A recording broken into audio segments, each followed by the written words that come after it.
তারপরও কিছু চাই না, আমার মেয়ের চিকিৎসাটা হইলে আমরা কাজ করে খামু।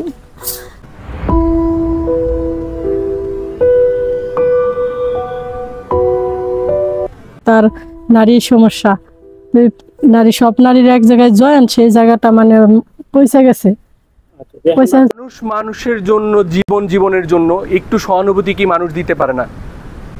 শুধু দর্শকবৃন্দ, প্রিয় ভাই বোনেরা, আপনারা সবসময় আমাদের ভবানীপুরের নানা রকম ভিডিওগুলো ইন্টারেস্টিং খুবই দারুণ সুন্দর ভিডিওগুলো আপনারা সবসময় দেখে থাকেন এবং খুব এনজয় করে থাকেন।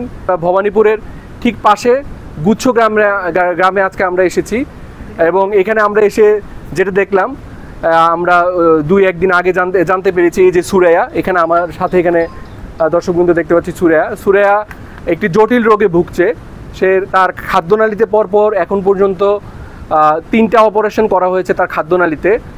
তার খাদ্য গ্রহণ এবং এর সাথে যে প্রসেসটা আছে সেই প্রসেসে মারাত্মক গণ্ডগোল আছে, যার ফলশ্রুতিতে এখন পর্যন্ত 3টি জটিল অপারেশন করা হয়েছে এবং ডাক্তার বলেছে তাকে সামনে আরও একটি অপারেশন করতে হবে। কিন্তু আপনারা দেখেন আমি ঠিক যে জায়গাটাতে আছি, এই যে পরিবারটি এখানে আছে দেখতে পাচ্ছি, খুবই দুস্থ গরিব একটি পরিবার এবং এই পরিবারটির মধ্যে যখন এরকম একটি জটিল রোগ, সুরাইয়ের যেমন এরকম একটা জটিল রোগ এই পরিবারটিতে আসলো এবং পরিবারটি অনেকটা সর্বশান্তর মতো অবস্থা। পরিবারটি আমাদেরকে যেটা জানিয়েছে, ছাগলগুলো বিক্রি করেছে, ওর বাবার একটা অটো ছিল, সেই অটোটা বিক্রি করেছে এবং সব কিছু মিলিয়ে এই পরিস্থিতিটা আসলে ভাষায় আমি নিজেও প্রকাশ করতে পারছি না। তবে তোমার নাম কি? সুরাইয়া। কয় মাস ধরে অসুস্থ তুমি? অনেকদিন। কোন স্কুলে পড়তো তুমি? ভালপুরা আদর্শ। কোন ক্লাসে? 1 ক্লাস 1 এ পড়তো। আচ্ছা, 3টা বাচ্চা। এই বাচ্চা কত নাম্বার? এটা 2 নাম্বার। আপনার এই বাচ্চা কবে থেকে অসুস্থ?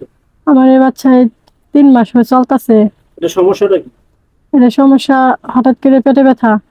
পেটে ব্যথার পরে আমরা ডাক্তারের কাছে নিয়েছি, এই ডাক্তার ধরতে পারলে পরে ঢাকা গাজীপুর সদরে নিয়েছি। সদরে ধরছে যে হ্যাঁ তার নারী সমস্যা, সব নারীর এক জায়গায় জয়েন, সেই জায়গাটা মানে পয়সা গেছে। আপনারা কি অপারেশন করেছেন? হ্যাঁ, আমরা অপারেশন করেছি। অপারেশন করেছি 3টা হয়ে গেছে, আর একটা বাকি আছে। 3টা হয়ে গেছে, এখন আবার আরেকটা করা লাগবে। আপনার ওই 3টা অপারেশন কত টাকার মতন গেছে?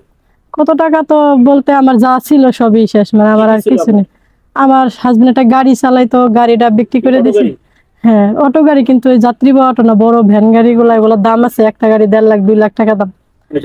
ওই গাড়ি বিক্রি করছি। আর আমি অনেকগুলো ছাগল পালতাম, এর আগের ছিল 5টা, তারপরে আবার ছিল 5টা, এগুলা সব বিক্রি করছি। 10টা ছাগল আছিল, সবাই জানে এখানে। আচ্ছা, তো এখন এই আপনার এই মেয়ের অপারেশন করাতে এখন আপনি কি ব্যবস্থা করতে? এখন আমার এখন আর কোনো ব্যবস্থাই নাই। এখন আমি সবার কাছে সাহায্য চাইতেছি। আপনারা তো দেখছেন নিজেও, যা বাজারে সবার কাছে সাহায্য চাইতেছি, আপনারা দেখে তো আপনারা আমাদের খবর নিচ্ছেন, আপনারা তো দেখছেন। বাকিটা সবার কাছে সাহায্য চাইতেছি, কিন্তু যা সাহায্য উঠতেছে তাতে কিছু হয় না। আজকে মেডিকেলে গেছিলাম, একটা টেস্ট দিছে, সেই টেস্টের জন্য ডাক্তারে আমরা বন্দি করছি, অল্প কিছু নিলে হইব। 2 জায়গায় থেকে সাহায্য করে 5,000 টাকা উঠাইছিলাম, কিন্তু যাই দেখি টেস্টে খরচা 12 থেকে 13,000 টাকা পরে। আজকে ঘুরেছি। করতে পারেন নাই, টেস্ট করার পরে অপারেশন ডেট হবে। হ্যাঁ, যারা এই ভিডিওটা দেখতেছে এবং বাংলাদেশে যত দেশের জনগণ আছে সবার কাছে আমি আকুল নিবেদন করছি, সাহায্য চাইতেছি যে এতগুলা মানুষ যদি আমাকে 5 টাকা 10 টাকা করে সাহায্য করে, আমার সুরাইয়ের জন্য 2 লাখ টাকা জোগাড় করে ব্যাপার না। তারপরও কিছু চাই না, আমার মেয়ের চিকিৎসাটা হইলে আমরা কাজ করে খামু।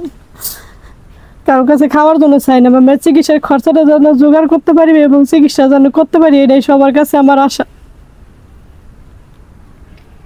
নানি। আপনি সুরিয়ার নানি? আপনি থাকেন কি এই জায়গায় থাকেন? ঠিক আছে, বাঁচান। আচ্ছা দর্শকবৃন্দ, আপনারা দেখছেন সুরাইয়ার মার কথা শুনছেন এবং সুরাইয়ার নানির কথা শুনছেন।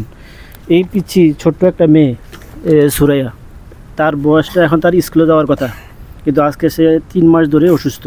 তার 3টা অপারেশন হয়েছে, কিন্তু তারা আজকে হাসপাতালে গেছিল যে টেস্ট করবে, তাদের কাছে এই টাকাটাও নেই।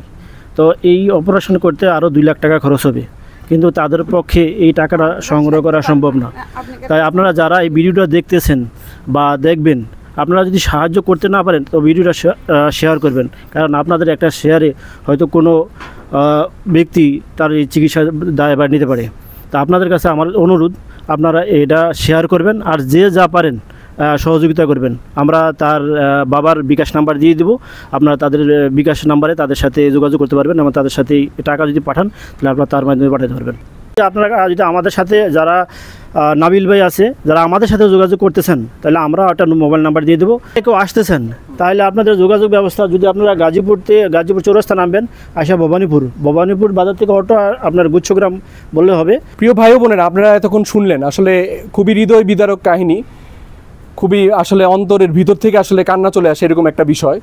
আপনারা যারা ভিডিওটা দেখছেন, আপনাদের কাছে করজোরে মিনতি করছি, অবশ্যই আপনারা সুরাইয়ের বাবার যে বিকাশ নাম্বারটি আমরা এখানে দিচ্ছি, সেই নাম্বারটি তো অবশ্যই আপনারা যোগাযোগ করে আপনারা সুরাইয়ের মা তো বললোই, দেখেন দেশবাসীকে 10 টাকা 20 টাকা বা 30 টাকা বা 40 টাকা যাই হোক, একটা ছোট্ট থেকে ছোট্ট অ্যামাউন্টও পারে সুরাইয়ের এই অবস্থাটাকে পরিবর্তন করতে। যেহেতু আমরা ভবানীপুর থাকি, আমরা ভবানীপুরে চাকরি করি টিএস ট্রান্সফরমারে। তো আমাদের একটা ছোট্ট প্ল্যান থেকে আমি পরশুদিন আসছিলাম, এসে আমরা দেখে গেছি। তো আমি যাই আমার এই কলিগদের সাথে বলছি, তো আমার কলিগরা এত সবাই তো আর প্রস্তুত ছিল না, তারপর যে যা পারছে তা দিছে। তো আমরা এই যা দিছে আমাদের লেখাপড়া বলবো সুরাইয়া আম্মুর কাছে এই টাকাটা দেওয়ার জন্য।